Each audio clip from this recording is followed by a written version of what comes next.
Doctora, está apagado su micrófono. No se le escucha, disculpe. Gracias, chiquillos. Yo hablando aquí como una Demóstenes y no me di cuenta que mi micrófono estaba bloqueado. ¿Cómo están? ¿Bien? Bien,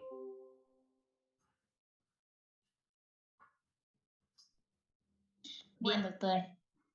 me alegra mucho. Mil disculpas, ha pasado cosas involuntarias a lo que realmente se quería.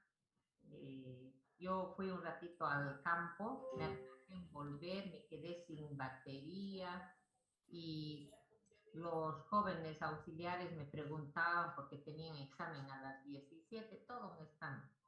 Al final llegué, enchufé y ya está. Y aquí estamos, Dios mediante.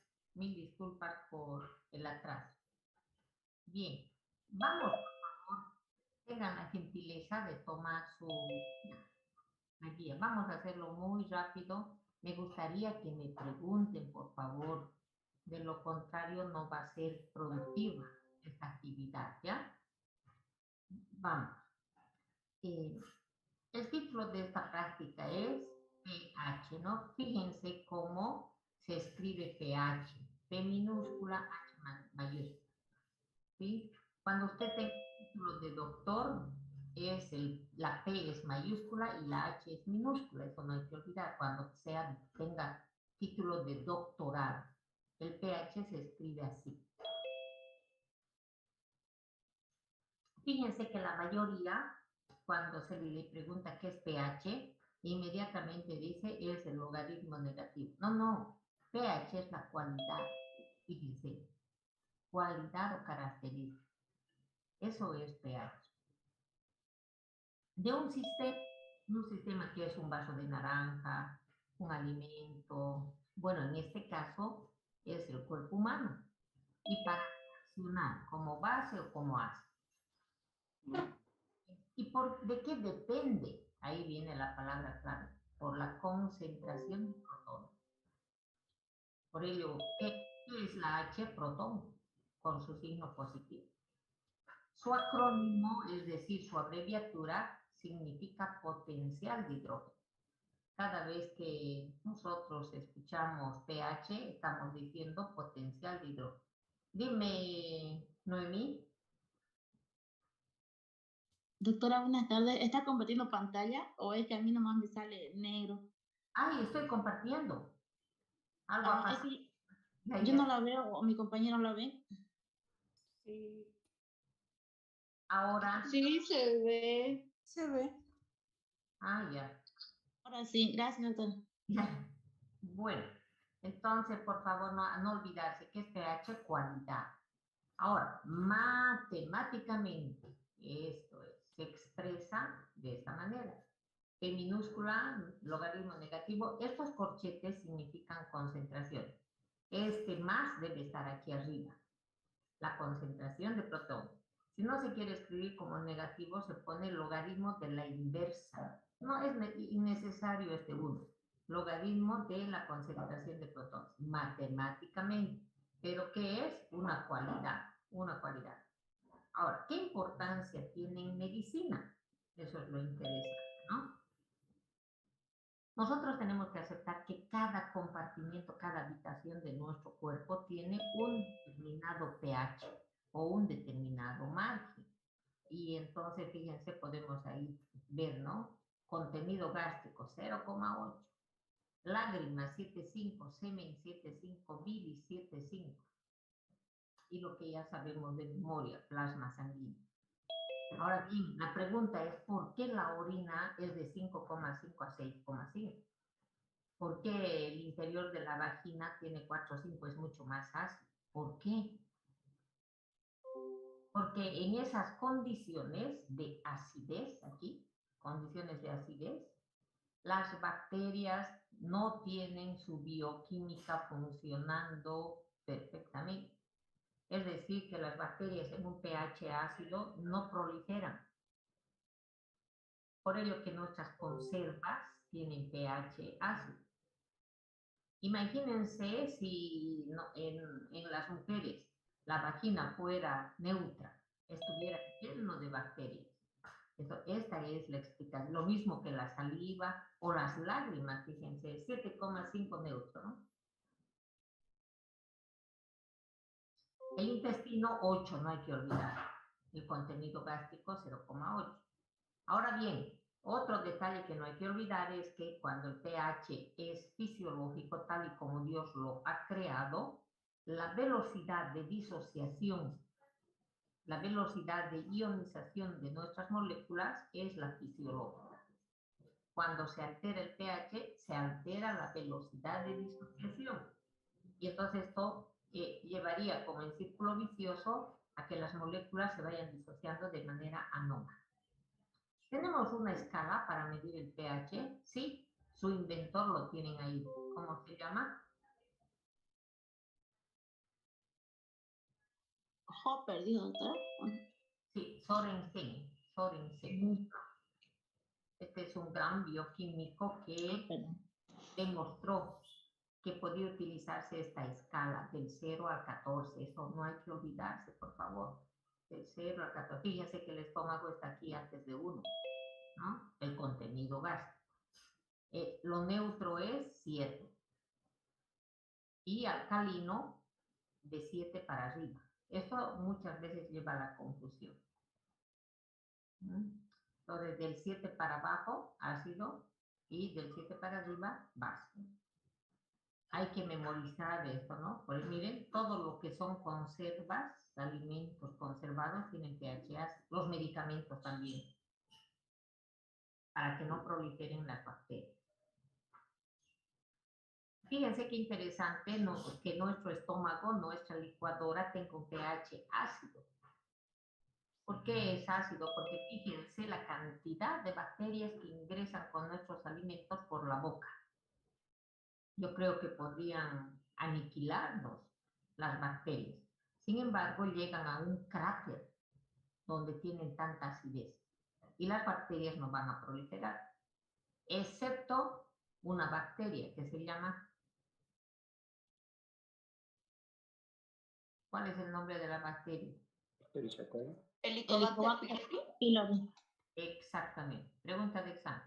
Helicobacter pylori se escribe la primera, la H con mayúscula y la P con minúscula, no se vayan a olvidar. El agua destilada tiene un pH de neutro, claro, y el amoníaco tiene un pH alcalino. ¿Con qué se mide el pH? ¿Qué es lo que tiene que saber usted? Porque en algún momento tiene que utilizar. Y lo que vamos a hacer en laboratorio. Papel de tornasol. Este es un papel filtro que viene ya desde fábrica, impregnado, sumergido en determinadas sustancias que cambian de color dependiendo del pH donde se encuentra. De fábrica tenemos, ¿no? Entonces, fíjense este papel azul. El papel de tornasol lo tenemos de dos tipos, azul y rojo. En medio ácido, el azul se convierte en rojo. Eso lo vamos a hacer mañana. Espero que haya pedido nuestro ayudante el material. Y a la inversa, el papel rojo en alcalino va al azul. Tenemos dos tipos de papeles, rojo y azul. El azul en pH ácido se vuelve rojo. Y el papel rojo en pH alcalino se torna en azul. Otro instrumento que tenemos es el papel universal. Uno es el tornasol, otro el universal. Fíjense que este universal, aquí miren arriba. Este solamente me dice ácido o alcalino, nada más. Pero el papel universal me dice tiene 3, o tiene 10, o tiene 3. Porque tiene una escala. Se usa este papel, ya no hay de rojo ni azul, solo es un papel. Y ese papel sumergido en las lágrimas del paciente, en el plasma del paciente o en la orina, entonces me va a dar 4, me da de ese color naranja. Yo tengo que comparar ese papel con esta escala. Y de esa manera digo, tiene tanto de pH. Ahora tenemos reactivos como la fenoftaleína. En ácido, la fenolftaleína es incoloro, pero cuando se va añadiendo sustancias alcalinas o la sangre del paciente o la orina del paciente es alcalino, este reactivo se vuelve rojo. Y el anaranjado de metilo me va a dar azul. Como el año pasado y el anteaño pasado no teníamos estos reactivos en la casa y teníamos que hacer alguna práctica, entonces lo que hacíamos era utilizar una infusión de té. Y esto le ha pasado a usted. Cuando usted toma un sobrecito de té y sumerge en agua caliente, ¿de qué color se vuelve el agua? De color té, de color naranja, de color café suave, ¿sí o no? Sí. Pero si le añade ahí limón, eso se aclara y puede ser incoloro. ¿Se ha dado cuenta o no? Entonces, mañana si alguien puede llevar a la persona que le toque, si mañana puede llevar un limón y puede llevar un sobrecito de té, podemos hacer lo que hacíamos, porque claro, ustedes en su casa o los estudiantes en su casa no tenían estos reactivos para trabajar. El instrumento que utilizamos es el pHímetro. Este es, miren, muy sencillo, es muy simple. Los modelos anteriores eran muy complicados para utilizar. En este no tenemos nada más que enjuagar estos electrodos con agua destilada y sumergir en el líquido del paciente, en la sangre, en la orina, en el líquido cefalorraquídeo, y le damos enter y el aparato nos dirá en dígitos de qué pH se refiere. Esto es a base del sensor, esa es la palabra aquí. Este instrumento tiene sensor para poder determinar el pH. Otra vez aquí el pH tiene que ser minúscula, ¿no? Bien. ¿Cuál es nuestro procedimiento para mañana o el día que hagamos, ¿no? Nuestros tubos de ensayo, la pipeta Pasteur, el ácido acético o vinagre, ahí hay que anotar vinagre. Ayer estuvimos viendo ácidos grasos. Ya saben que este ácido acético, ¿cuántos carbonos tiene? Mendoza, Menacho.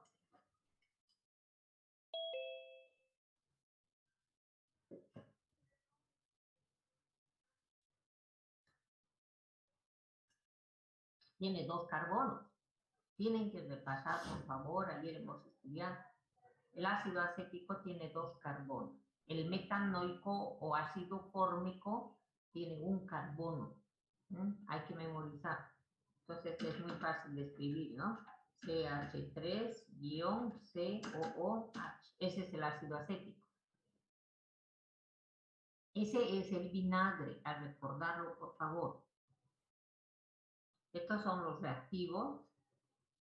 0,1 molar. Eso me está indicando de que tiene una concentración determinada. Moles por litro. Tiene la décima parte de 1 mol en 1 litro. A eso se llama 0,1 molar. Hemos avanzado el primer mes. Molaridad, molaridad. ¿Qué reactivos vamos a usar? Papel de tornasol universal. Y en la práctica, miren.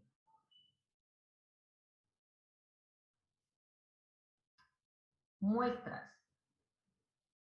Podemos usar la té el tecito, el té que resulte de sumergir el sobrecito de té. Podemos tener orina y agua. ¿Y qué es lo que vamos a hacer? En un vaso de precipitado vamos a trasvasar agua destilada y vamos a llevar al aparato, al pHímetro, aquí. Y su lectura, vamos a anotarlo aquí, ¿no? Muestra. Entonces, esa muestra con el pHímetro, ¿cuánto me va a dar? Digamos que me dé 5. Con el papel universal, que me dé 4.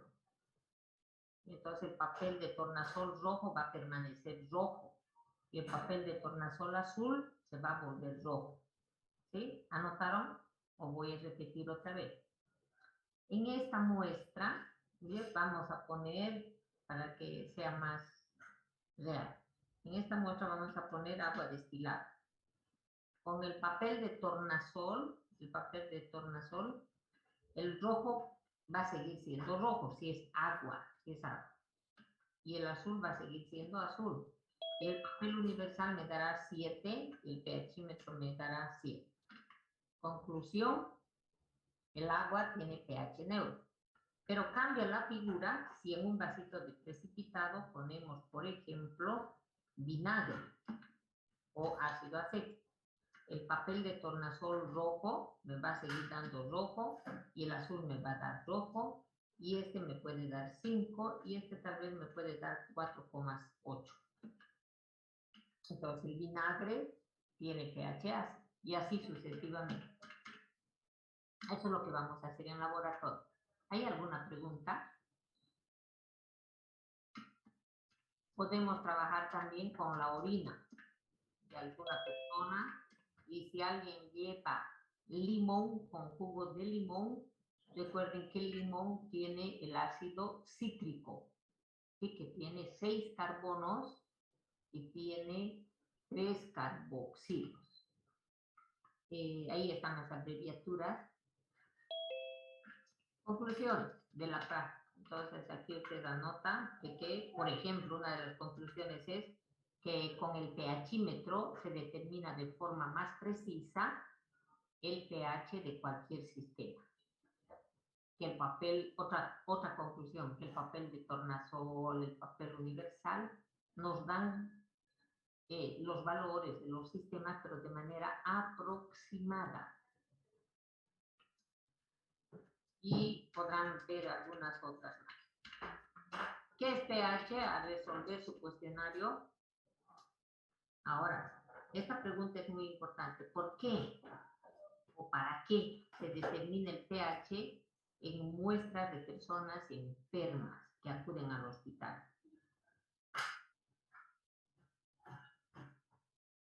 ¿Por qué creen que se determina? Porque cuando el pH no es el fisiológico, la velocidad de disociación o de ionización de las diferentes moléculas se va a ver alterada. Fíjense cuántas veces ya he repetido y voy a poner en el examen y no me van a responder. Si se modifica el pH, las moléculas se disocian de manera anómala. Y entonces se modifica el pH.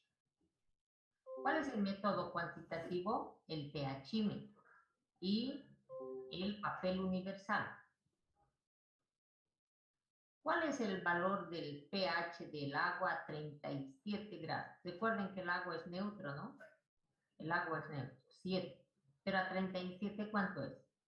7,35 a 7,45. Por eso que nuestra sangre tiene ese valor. Teóricamente nuestra sangre es de pH neutro. Pero como está a 37, está aumentado. El pH del agua a 0 grados centígrados es 7. Pero como en mi cuerpo está a 37, el pH neutro es 7,35 a 7,45. Se aumenta la temperatura si mi paciente está con fiebre. ¿Se modifica el pH? ¿Sí o no? Sí. Sí, se modifica, doctora. Muy bien. ¿Por qué? Porque el pH cambia diariamente debido a la fotosíntesis, doctora. ¿Pero acaso tú tienes fotosíntesis, querida? Doctora. Porque aumenta la velocidad de las disociaciones y va a haber liberación de más hidrogeniones.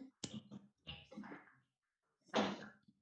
¿Por qué aumentaría? Porque el aumento de la temperatura aumenta la velocidad de las reacciones. Esto es muy sencillo y hay que aprenderlo de memoria. Por ello que la mayoría de las reacciones químicas en laboratorio, no estoy hablando de bioquímica, en laboratorio se calientan los tubos de ensayo. Porque de lo contrario, en un tubo de ensayo se pusieran el reactivo A y el reactivo B y tuviéramos que esperar horas para ver un cambio de color. Pero ¿qué es lo que hacemos? Los calentamos los tubos de ensayo. Entonces, esta es una ley de la química general, no de la bioquímica médica, de la química general. A medida que aumenta la temperatura de una reacción química, la velocidad de la reacción aumenta. Y eso está cuantificado. Por cada 10 grados, por cada 10 grados centígrados que se aumenta la temperatura, se duplica la velocidad de una reacción. ¿Qué les parece? Esa es una ley de la química. Ahora bien, seguramente en su cabeza ustedes están pensando, ¿cuánto es la temperatura del cuerpo humano? 37. Entonces subiré a 47 grados centígrados y voy a funcionar el doble de Elizabeth. ¿Qué les parece?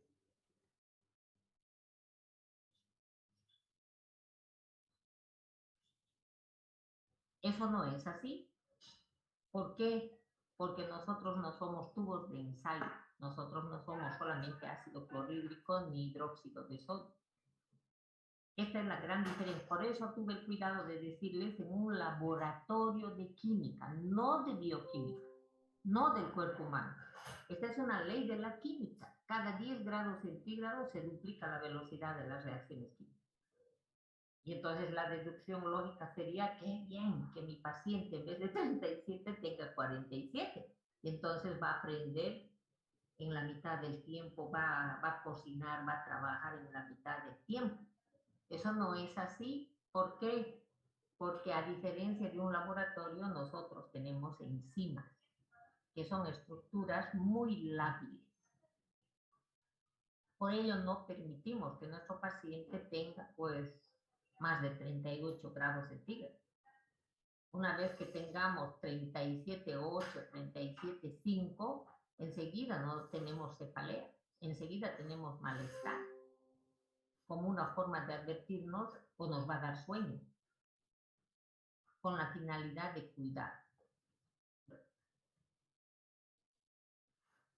Pueden buscar bibliografía. Vamos a ver esto de la ósmosis, otro capítulo, jóvenes. Entonces, para mañana, por favor, a los que les toca, pues, van a llevar un limón, un saquito de té y un poquitín de leche. Un poquitín. Vamos a la ósmosis. Y el día martes también a los que les toque, claro. ¿Qué es la ósmosis? Ya lo habíamos visto en la teoría, por ello que de manera rápida indicamos que es un proceso. Pero fíjense, mediante el cual el agua, esta es una propiedad del agua, el agua se va a mover de un compartimiento de menor concentración a una de mayor. Fíjense que en la mayoría de los textos de las guías van a encontrar al revés. Esto quiero que razonen. Entonces veamos aquí. Yo tengo aquí imaginariamente este compartimiento y este otro. El de la izquierda tiene menos concentración, es decir, tiene menos soluto, tiene menos bolitas. ¿Qué tiene aquí? Agua, y al otro lado tiene agua con soluto. ¿Qué es ósmosis? El proceso mediante el cual el agua desde un compartimiento menos concentrado va al más concentrado, pero siempre a través de una membrana semipermeable. Esa es la condición. Entonces, deducimos, ¿para qué? ¿Para qué? Para igualar las concentraciones. Entonces, fíjense en este lado de la derecha, el paso de la derecha. Aquí yo tengo 3 veces el volumen de este. Aquí hay 1/3 y aquí hay 3/3. Y con seguridad, si cuentan, 2, 4, 6, 7, Aquí va a haber 3 veces 7, 21. Está en mayor volumen, pero la concentración es la misma. ¿Ven? La ósmosis se da para igualar las concentraciones de los diferentes compartimientos. Ahora bien, esto tenemos que aceptarlo desde el punto de vista que en todo nuestro cuerpo nosotros tenemos células con sus membranas semipermeables. Y todos sabemos que en la membrana semipermeable tenemos ductos, tenemos conductos, tenemos canales para el agua. Y el agua está en constante vigilia, en constante comprobación. Si se tiene la misma concentración, tanto intracelular como extracelular. Este fenómeno nos explica por qué cuando a un paciente se le administra agua con azúcar, cuando tiene diarrea, agua con azúcar. ¿Qué está pasando por el tubo digestivo? Mucha sacarosa. Entonces el agua desde adentro sale al tubo digestivo y la persona tiene más diarrea. Este es el gran principio por qué no se debe dar agua con azúcar ni tampoco solamente agua. ¿Cómo se aplica esto al cuerpo humano? Lo que acabo de indicar. Nosotros tenemos membranas semipermeables. Entonces el agua se mueve libremente al interior o al exterior de las células, dependiendo dónde está más concentrada la disolución. Cuando una persona, un paciente, pierde agua por fiebre, por vómitos, el espacio extracelular pierde agua, se llega a concentrar. Por lo tanto, el interior de la célula que tiene agua cede este líquido al espacio extracelular. Y entonces las células se quedan como chuños, se quedan sin agua. Y nosotros sabemos desde el primer día de clases que necesitamos agua para que puedan movilizarse las diferentes estructuras en el interior de la célula. Con esto nace el tema de presión osmótica. Acuérdense, ¿qué es presión? Fuerza. Fuerza. Es decir, que el movimiento del agua provoca fuerzas, presiones en su movimiento. Está calculado, y ya lo sabemos de memoria, que esta presión osmótica va a ser igual a 300 miliosmoles, 285 a 295 miliosmoles por mililitro. Bien, ¿cuáles son los efectos de esa presión osmótica? El agua, con todos los solutos que lleva en su seno, sobre todo el sodio, suma presiones, fuerzas. Eso se llama presión osmótica. Pero esa presión osmótica determina la tonicidad. Es un sinónimo, lo de tono. Por ello que cuando examinamos a un paciente, lo primero que vemos en su cuerpo es el tono muscular.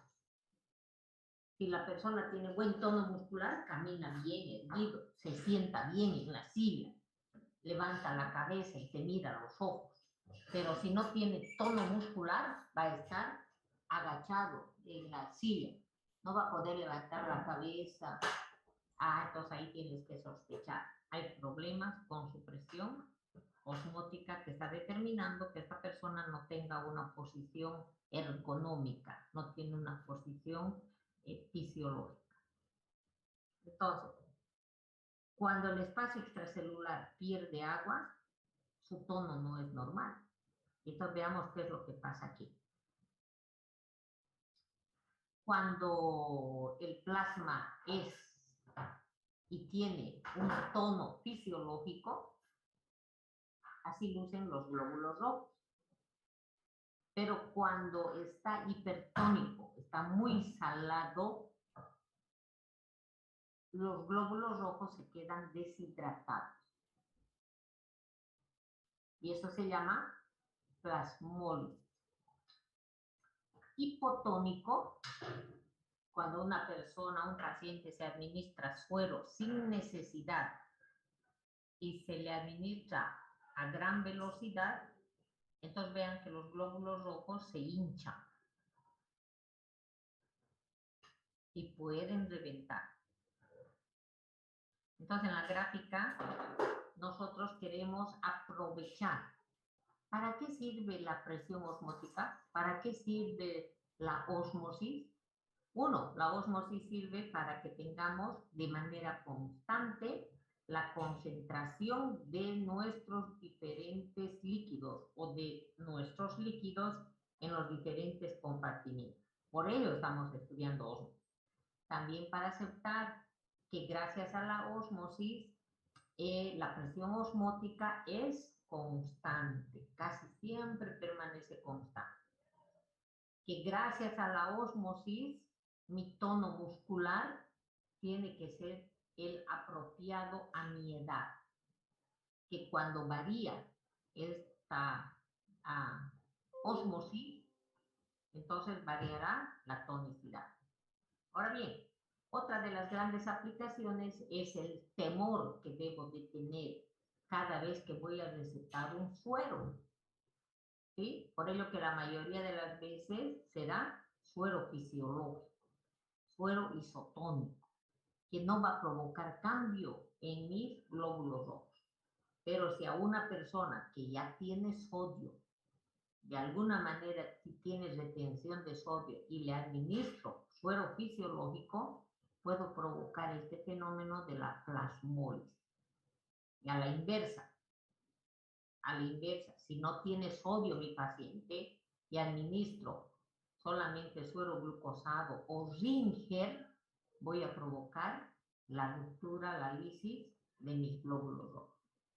La conclusión aquí es necesario tener la gran seguridad clínica de que mi paciente necesita el suero A, el B, el Ringer lactato, el Ringer, o en su defecto tendría que tener yo en principio el ionograma. ¿Cuánto de sodio tiene mi paciente? ¿Qué vamos a hacer nosotros en la práctica? Vamos a tomar sangre venosa y ahí aprovecha la persona que todavía no tiene nota en eso.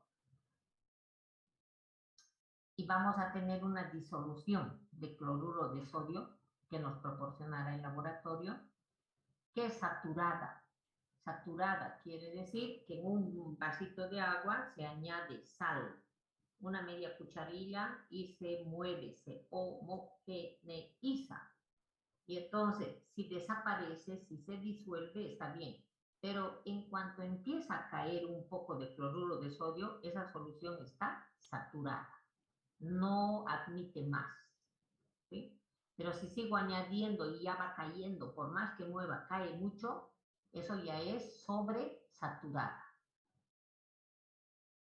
Sobresaturada. ¿Qué vamos a hacer? Se obtiene sangre venosa y en un tubo de ensayo lila, es decir, que tenga ETA, vamos a recoger la sangre.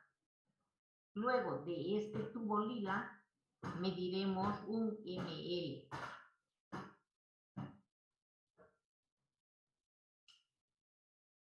En el tubo de ensayo 1, en el 2 y en el 3, es decir, 3 tubos de ensayo. En el 1 pondremos un ml de agua, en el segundo un ml de suero fisiológico y en el tercer tubo un ml de disolución saturada. A cada uno de ellos vamos a añadir 100 microlitros de la sangre del tubo lila. 100 microlitros. Mezclamos y luego en un portaobjetos vamos a depositar una gota del tubo 1, del tubo 2, del tubo 3. En el portaobjeto 3 gotitas de cada tubo. ¿Qué hemos hecho aquí? Hemos añadido un poquitín de sangre al tubo número 1 que tiene agua, es decir, es hipotónico. En el tubo 2 es fisiológico y en el tubo 3 es saturado. Vemos al microscopio y dibujaremos. ¿Qué le pasa con el agua? Los glóbulos rojos se van a hinchar. Entonces aquí está aumentando la turgencia. En la disolución fisiológica, los glóbulos rojos van a ser normales.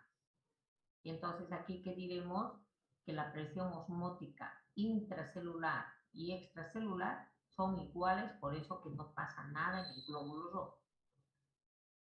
Y en la saturada, los glóbulos rojos van a ver cómo se van a deshidratar. Entonces eso es plasmólisis. Las conclusiones, número 1, lo que dije anteriormente. Este tema me ayuda a entender que por la ósmosis, la concentración de los fluidos humanos en los diferentes compartimientos son fisiológicos o constantes. Número 2, gracias a la ósmosis se tiene una presión osmótica constante. 3, debido a la ósmosis, la tonicidad, el tono muscular es fisiológico. De lo contrario, si no tuviéramos este fenómeno de la ósmosis, un día estuviéramos hinchados como globos por el tanto líquido que tomamos y otro día estuviéramos esqueletos, piel y huesos. Pero el agua es el que está controlando. Y entonces entra dentro de las células o sale de las células con esta finalidad de mantener siempre la misma concentración.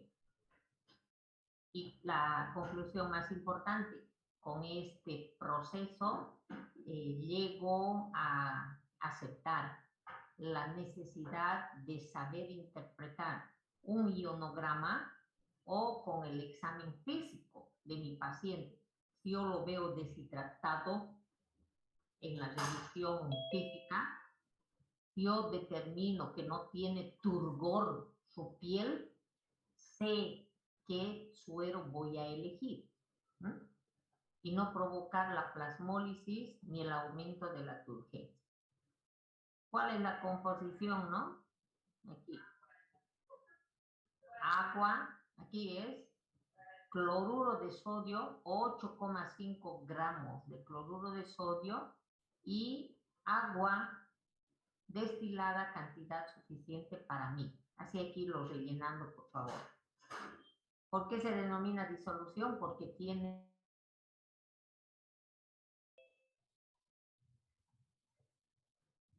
¿Y cuánto me lo va a no sé, a ver, vamos. 46. Ahora ya ahorita.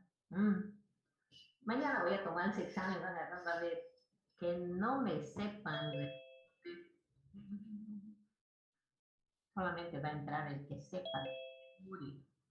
Ya, me habían estado escuchando, miren, me hace hablar doctora. Mañana se van a llevar las sorpresas. Bien, esto hay que rellenarlo, por favor. Glucosado. Composición, ¿qué tiene? Agua y glucosa. 5 gramos de glucosa y agua destilada, cantidad suficiente para 100. Cuando se tiene porcentaje, ¿están viendo mi pantalla, jóvenes?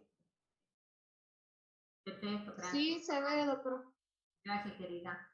Entonces, miren, glucosado 5%, ¿qué significa? Que me está explicando que para cada 100 ml de disolución se necesitan 5 gramos. 5 gramos de glucosa y agua, cantidad suficiente para 100 ml. Esto hay que completarlo, por favor. Ahora, ¿para qué patología se va a administrar este suero glucosado? En el caso de una hipoglucemia, ¿no? Y al 10% ya son 10 gramos. ¿Qué diferencia hay entre el Ringer normal y Ringer lactato? Todo eso, por favor, tienen tiempo para irlo revisando, ¿no? Ya, y este es el suero fisiológico. ¿Qué bibliografía consultaron? Indudablemente va a ser medicina interna y farmacología.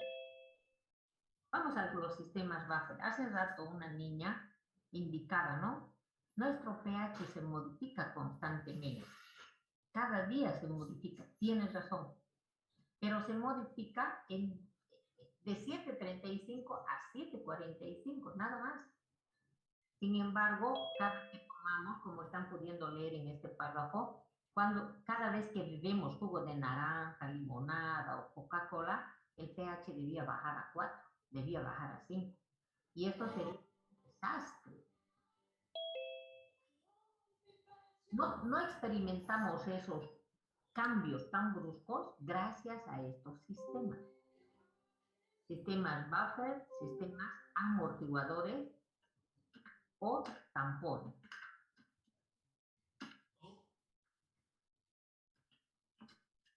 Amortiguadores.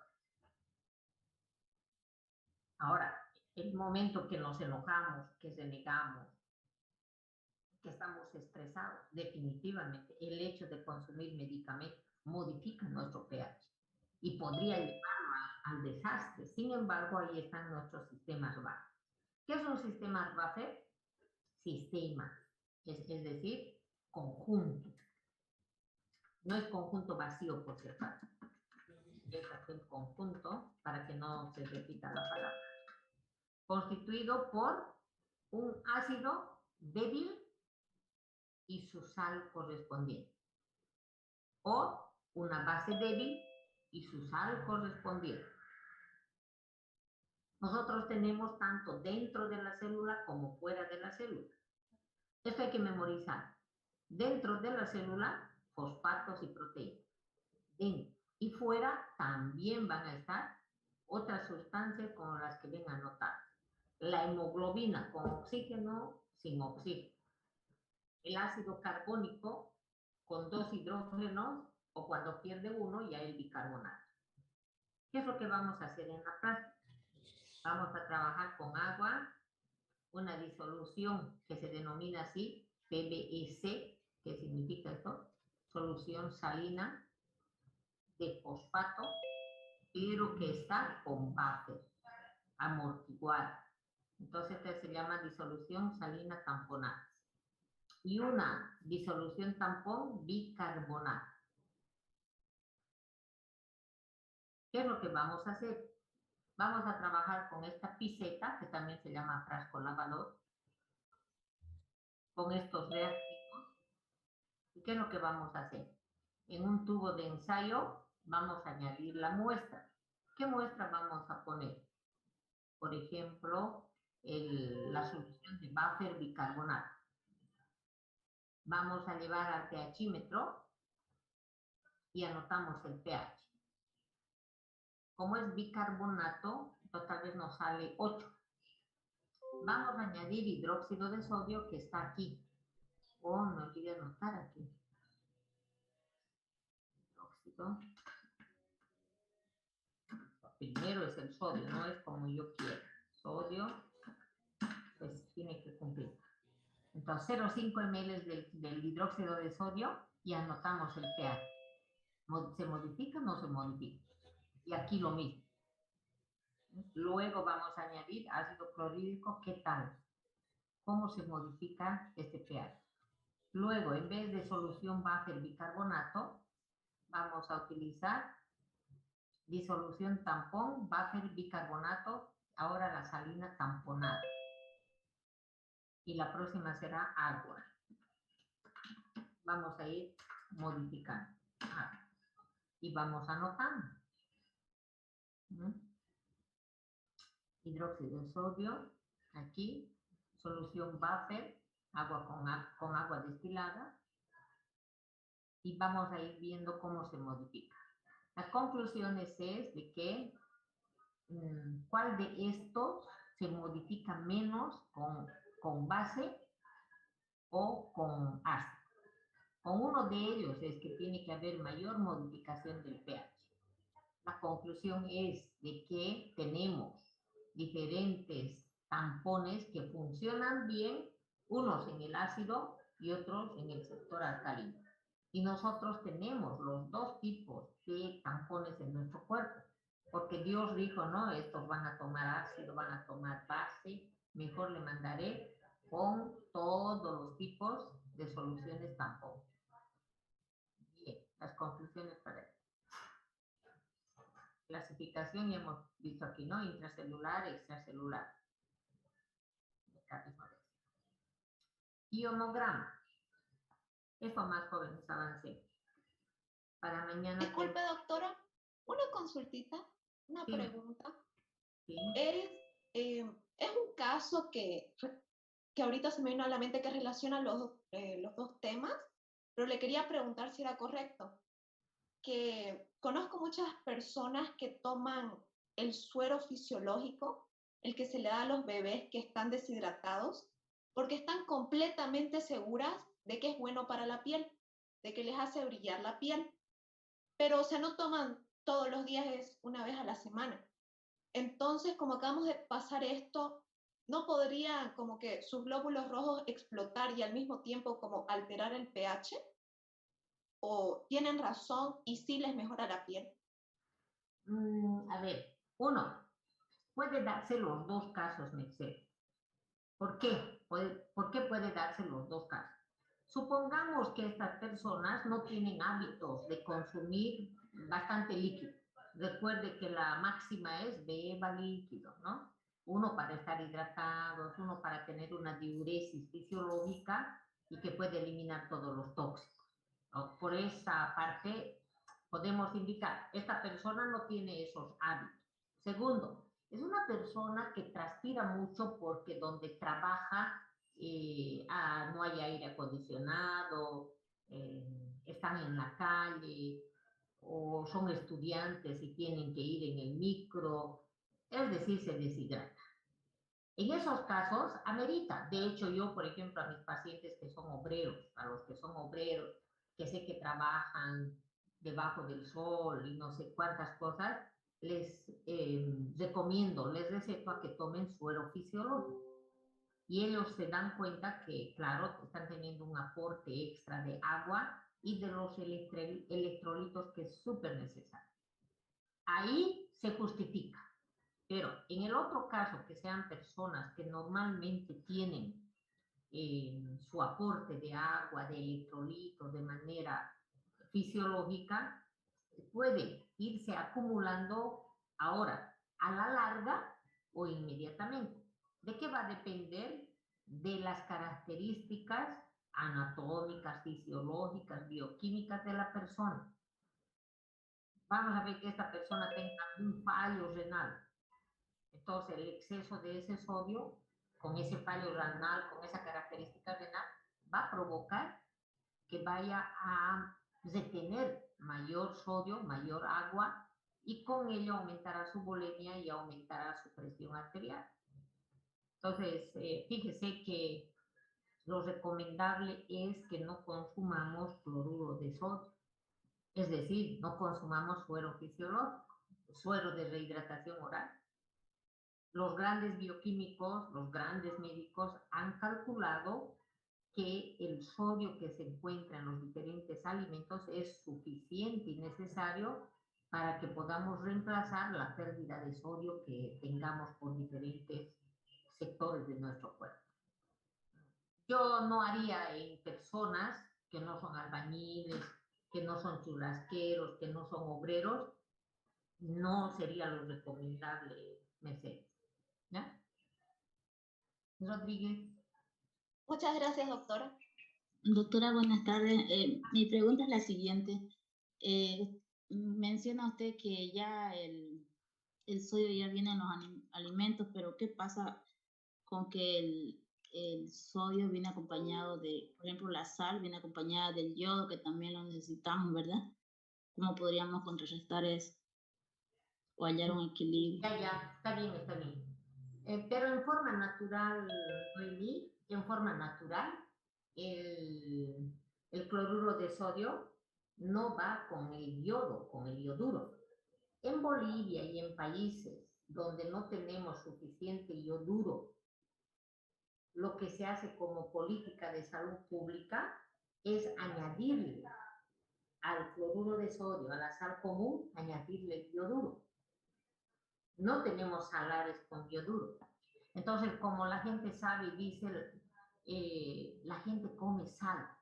Y entonces, si le decimos consuma yoduro, no lo va a hacer.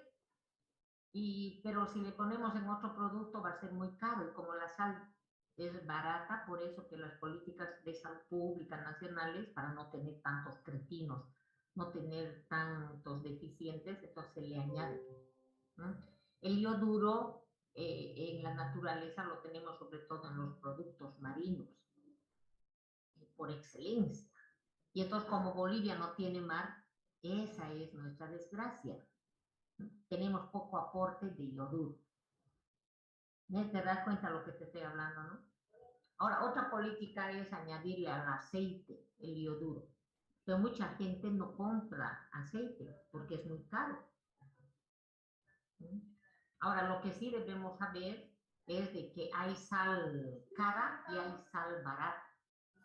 Los dos tienen yodo, pero sucede que la barata tiene yodato y O3 y su rayita. La sal cara tiene yoduro y su rayita arriba. ¿Me dejo entender, no? Entonces, el yoduro cuesta más caro, Noemí, el yoduro. Por ello que uno se pregunta, ¿no? Oye, esto cuesta 1 peso y el otro cuesta 5 o cuesta 3. Entonces, ¿cuál va a comprar el pueblo, Noemí? El barato. El más barato, sí. Ah, porque no sabe, esa es nuestra obligación, es la obligación de ustedes a partir de hoy. Y entonces esa es la desgracia del cuerpo, quiero decir, del ser humano, ¿no? Cuando están en la política, entonces, igual a la gente hay que decirle que compre, que es sal yodada, pero es que está en forma de yodada. Solamente los militares, cuando estaban, no soy partidaria de los gobiernos de los militares, ¿no?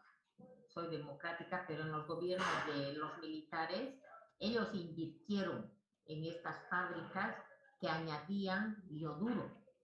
Porque hay que reconocerlo, hay muchos militares que son intelectuales y son patriotas y se preocupan de la salud pública y del bienestar de la población. A partir de hoy, entonces, su tarea es esa, por favor, no se olviden, y van a revisar sal molida que tengan en su mano, revisen. Esto tiene yodato. Ah, ya. El yodato no es absorbido en gran proporción por nuestro cuerpo, pero sí el yoduro. Ahora, otra cosa que tienen que saber a propósito de esto es de que durante mucho tiempo se manejaba la teoría de que el repollo, el rábano, ay, no sé qué alimento más, tenían bastante yodo, ¿no? El repollo. Eso está totalmente desvirtuado. ¿Saben cómo es la historia? Es que esos alimentos absorben, chupan, capturan todo el yodo que encuentran en la naturaleza, pero se lo atrapan para ellos. Entonces uno pensaría que al comer repollo, al comer rábano, entonces va a atrapar yodo. No. El poco yodo que pueda tener de mi pescado chiquitito que estoy comiendo, el rábano lo chupa y se lo va a llevar al váter. Ahora, entonces no se debe comer rábano, se debe comer, pero variado. Hoy día sí, en otra semana no. No como en mi caso, por ejemplo, cuando yo era pequeña, mi mamá cada día nos hacía comer rábano, porque la pobre, hasta ese entonces se manejaba la teoría de que el rábano era un alimento rico en yodo. Y entonces todas las mamás temían de que su hija tenga sus medallones aquí, ¿no es cierto? Y ya luego, después de unos 20 años, se publicó de que sí es cierto que el rábano y compañía atrapan el poco yodo que puede haber en los terrenos y lo mismo en el cuerpo humano, pero lo atrapan, lo forman quelatos y no lo sueltan. Así que por favor eso van a leer para tener mayor convicción. Todavía alguna parte del pueblo maneja todavía, coma rabanito a mi hijo, ¿no es cierto? Y más bien le está robando lo poco que pueda tener. Muy bien, gracias, les agradezco y ya tienen Muchas puntos. gracias, doctora. Nada, ya tienen puntos ustedes. Vamos aquí. Ionograma. ¿Qué es grama? La representación gráfica, ¿no? ¿De qué? De los iones. Iones que tenemos que tenerlo ya de memoria es el sodio, el potasio, el cloruro, el magnesio, el calcio, los más importantes. Entonces aquí, esto ya lo sé, componente mayoritario del cuerpo humano y el agua, lo mismo que del planeta Tierra, ¿no es cierto? Más del 60%. Lo que debemos aceptar que en el seno del agua se encuentran muchas sustancias polares. Y estos son los electrolitos. De todos estos electrolitos, el sodio es el fundamental. Pero vuelvo a insistir, los grandes científicos calculan que los alimentos tienen en forma natural el sodio que necesitamos. ¿Ah? Y hay varias teorías en relación a esto del sodio. Fíjense, algo que me impactó mucho. ¿Por qué se llama pan casero? Esto en Chile lo aprendí. Entonces, pan casero. Y entonces me invitaron el pan casero de Chile. Comí y me dice, ¿qué te pareció? Lo mismo que nuestro pan casero de por aquí, que venden de Valle Grande. ¿Ya? Y dije, sí, sabroso, pero ¿no te diste cuenta de algo más que, sí, salado? Claro. Y entonces fíjense, ¿no? Cómo los patrones hacían elaborar el pan salado para que los empleados, por la sal, beban más agua. Y entonces, permítanme la expresión, la panza la tenían más llena de agua. Y entonces había menos probabilidades que se coman los duraznos o lo que estuvieran cultivando. ¿Mm? Al igual que en este caso que les voy comentando, lo mismo ha pasado a lo largo de la historia cuando a la gente se le empezaba a dar sal, la gente le sentía más sabroso, definitivamente potencia las terminaciones nerviosas de nuestra lengua y esta recibe con mayor eficiencia la concentración de los otros componentes de los alimentos. Cuando le ponemos sal nos parece más sabroso porque ya estás acostumbrado. Y entonces la gente vio que todo era más sabroso poniéndole sal y ahí empezó el gran negocio y la gran desgracia para la humanidad. Por ello, fíjense que de todas las muertes, la que corresponde a muertes no infecciosas, la mayoría de esas se debe a ACV. Y el ACV, la mayoría se debe al aumento de la presión arterial. ¿Y por qué está aumentada esa presión arterial? Porque la gente come exceso de sal. Fíjense en su casa cuántos tienen presión alta. Ahora, alguien dice, yo como bastante, le pongo a mi comida, es que es joven, chiquillo. Por el momento se va eliminando. Es eficiente el sistema de eliminación del sodio. Y cuando no lo sea, entonces tenemos otro paciente más. Entonces empecemos educándonos a nosotros mismos. Ustedes debían de eliminar su azucarero y debían eliminar su salero. Es inconcebible ver personas del área de salud que andan desesperados de la sal, ¿no? No debía de ser así. Usted que es inteligente empiece a ver aquel detalle. Bien.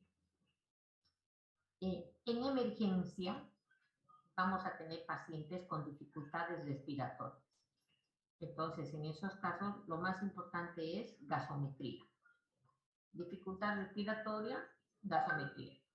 Y en forma paralela irá ionograma. Y en emergencia también es importante la glucemia. Personas que vienen con cefalea, casi siempre puede estar elevada su glucosa. Personas que están somnolientas, hipoglucemia. Entonces, en este tema, ¿qué es lo que nos interesa? Los electrolitos. ¿Qué es electrolito? Agente químico. Pero esto es lo interesante, que tiene esta propiedad, que cuando se encuentra dentro del agua, se disocia o se ioniza. Disocia quiere decir que se divorcia, se separa. El cloruro de sodio se disocia en cloruro y sodio por aquí. Ah, pero con carga. Uno positivo y otro negativo. Ah, pero además, ¿qué? Tiene capacidad de transmitir corriente eléctrica. Si no, no es un electrolito. Esta es la explicación por qué nos pasa la corriente. ¿No es cierto? Porque si no tuviéramos estos electrolitos, podríamos meter nuestro dedito al enchufe y no tendría que pasar nada. ¿Qué es el ionograma? La representación de los valores de nuestros iones. Y se lo va a representar como mili equivalente. ¿Cuáles son estos electrolitos? Ya lo sabemos, ¿no? Fuera de la célula, que son los que medimos. Es muy difícil para la mente humana sacar líquido intracelular, ¿no? Esto ya lo hacen los grandes científicos. Nosotros nos contentamos en consultorio con estos extracelulares, ¿no? Sabemos los valores, ¿no? 3,5 a 5. Fíjense cómo se escribe mili equivalente, ¿no? Lo correcto es esta Q, tiene que ser minúscula, por favor. No lo puedo corregir porque esta figura me la he pirateado, ¿no? Del internet. Ahora el calcio ya nosotros lo hemos aceptado como 8,5 a 10,5. Cuando está representado como mili equivalentes 1 a 2. El magnesio, miren, 5, ¿no? Magnesio 5.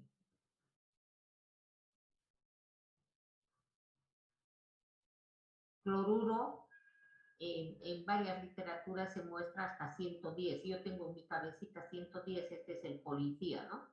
La patrulla 110. Un poquito menos ya, pero de memoria ya tengo 110 para no perder. Mediante una tabla, indiquen las funciones del sodio. En teoría ya tenemos esto, pero podemos ir rellenando, ¿no? El sodio. ¿Para qué es fundamental el sodio? 1, para regular la bulimia. A mayor cantidad de sodio, mayor cantidad de agua, ¿no? Si hay mayor cantidad de agua, entonces fíjense, si yo tengo mi cachete y se llena de agua, evidentemente va a brillar, lo que decías, Mercedes. ¿Ven? La gente lo hace por ello. Entonces está hinchada, ¿no? Pero eso va a cobrarle factura en algún momento. Luego, como es electrolito el sodio, es el encargado también del equilibrio electrolítico, tanto de sodio, tanto de cloruro tiene que haber, ¿no? Van de la mano. Otra función importante es el encargado de determinar los cambios del potencial de la membrana celular. ¿Se acuerdan, no? Cuando llega un impulso nervioso, determina que el sodio entre dentro de la célula. Y entonces la membrana celular, después de estado de reposo, se va a despolarizar. Entra el sodio, sale el potasio. Ahora, cuando entra el sodio, va a entrar también el calcio. El potasio intracelular, ya lo sabemos, y este es fundamental para la bomba, igual que el sodio, ¿no? Para la bomba del sodio y potasio de las membranas celulares. Y con ello es responsable de el cambio de potencial de reposo a potencial de acción de las membranas de cada una de las células. No debemos olvidar al potasio como el responsable de la contracción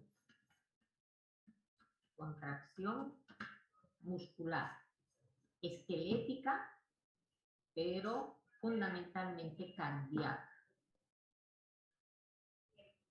Es importante recordar la parálisis progresiva ascendente en los casos de hipopotasemia, por lo que estamos hablando, ¿no?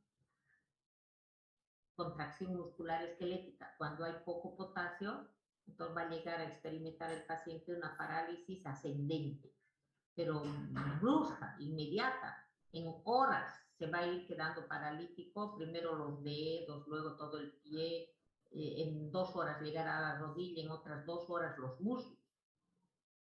Esto se ve en las personas que pierden bastante potasio. Entonces aquí por favor les invito a que hagan del calcio. Uy, el calcio. Para mí este es el director de la orquesta bioquímica intracelular.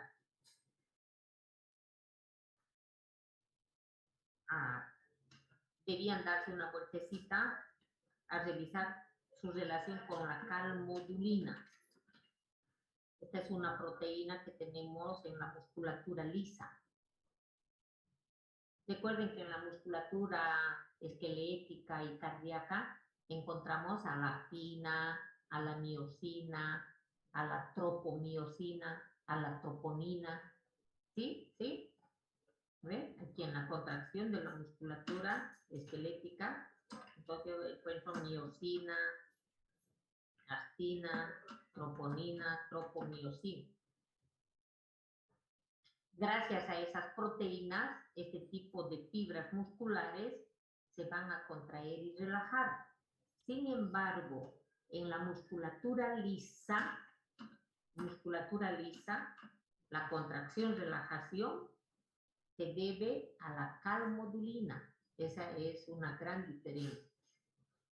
La calmodulina es una proteína que se encuentra en la musculatura lisa y que cuando se encuentra con 4 átomos de calcio, la calmodulina experimenta una serie de cambios morfológicos, estructurales, que determinará el movimiento de esa célula lisa y que nosotros lo conocemos como los movimientos peristálticos.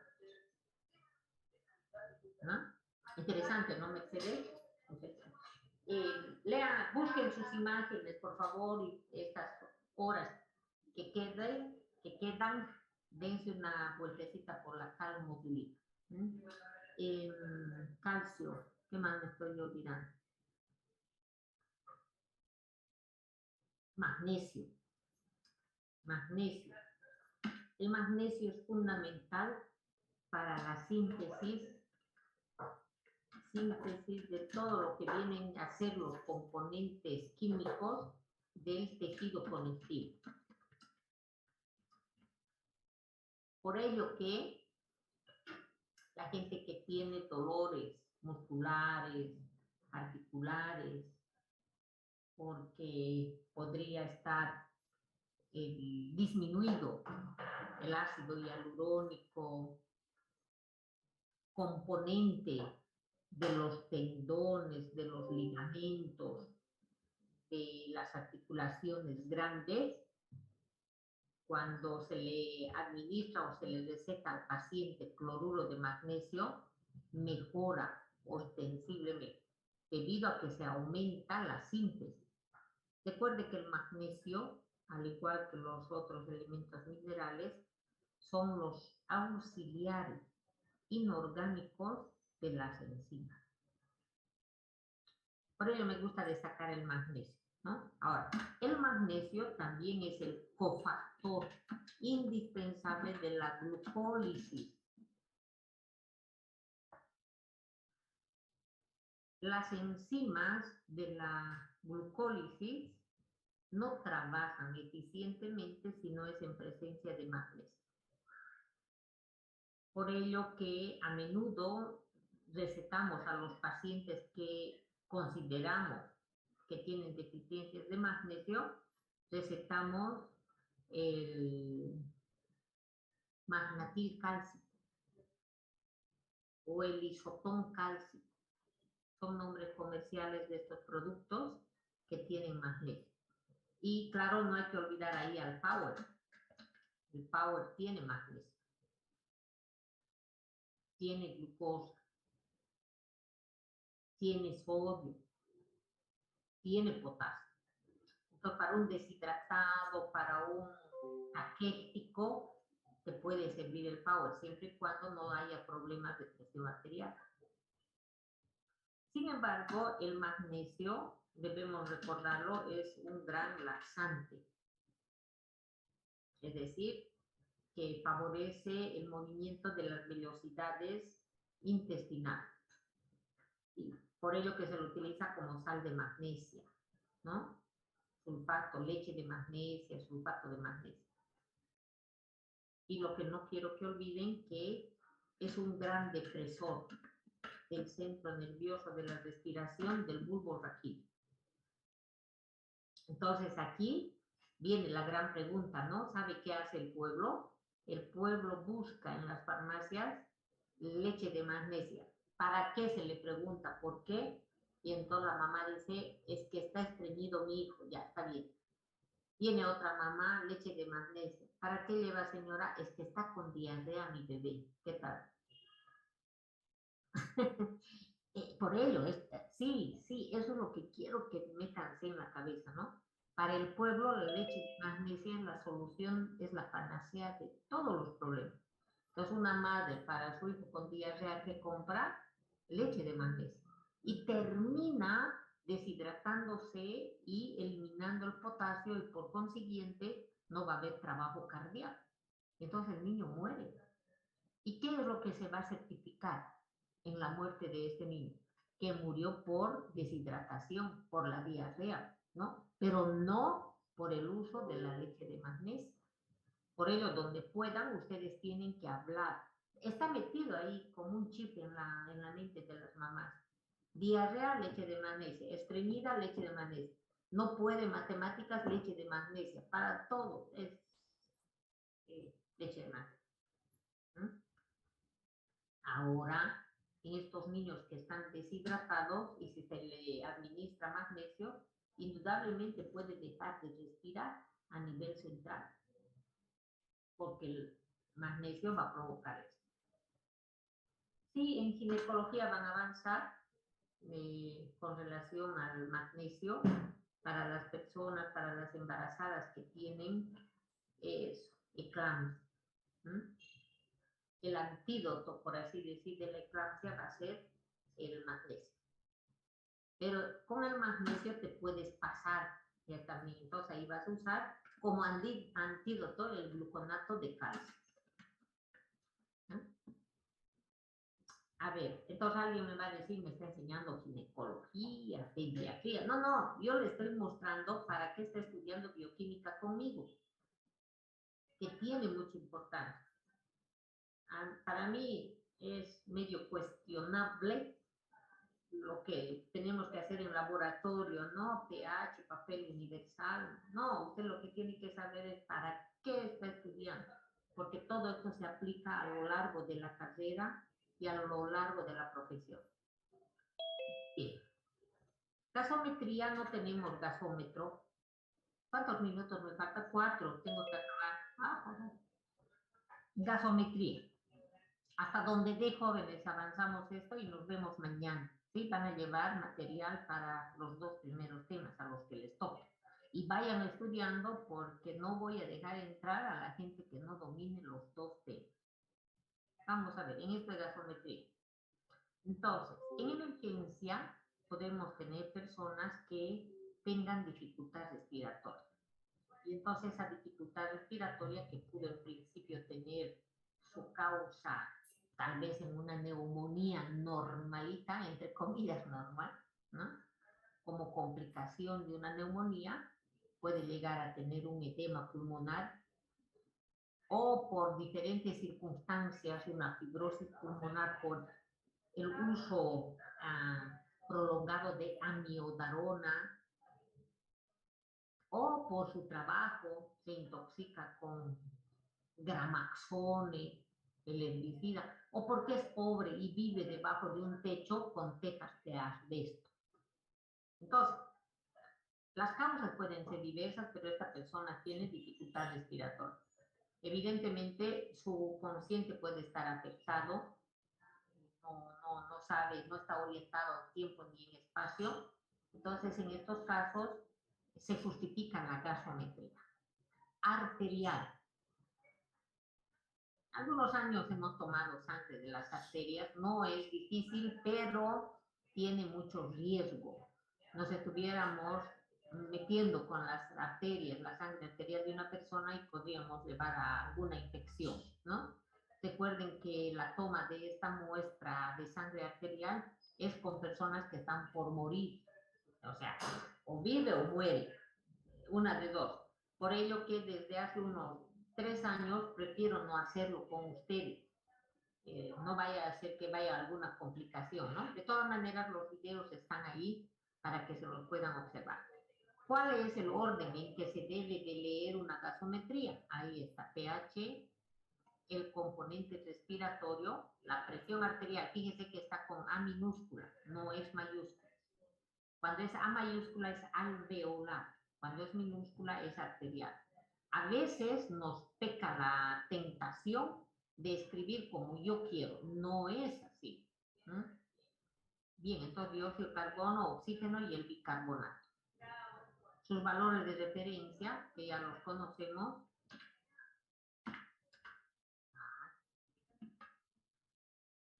¿Sí? 735. Aquí hemos quedado que sea 26, ¿no? Como término medio. Ya saben de dónde viene este dióxido de carbono, ¿no? Fíjense, miren, aquí arriba, 735. Yo quito el 7 y queda 35. Quito el 7 y me queda 45. No hay para qué memorizar. Entonces, el del dióxido de carbono. Aquí, como término medio, ya hemos convenido que nos quedamos con 26. La presión del oxígeno, 80-90. No estamos hablando de saturación. ¿No ven? Y el exceso de base, que alguna referencia lo maneja con más menos 3, y nosotros hemos visto con más menos 6. Y según otra literatura, maneja hasta 10. Entonces va a depender en qué hospital vas a trabajar y con qué parámetros están trabajando. ¿Por qué puede haber desequilibrio electrolítico? Ya lo sabemos, enfermedad renal, pierde mucho sodio, potasio, o tiene problemas en la absorción. Le falta factor intrínseco, por ejemplo, en la mucosa gástrica, o los trastornos hormonales. ¿Cuáles son las alteraciones del ácido base? Ya lo sabemos, acidosis metabólica.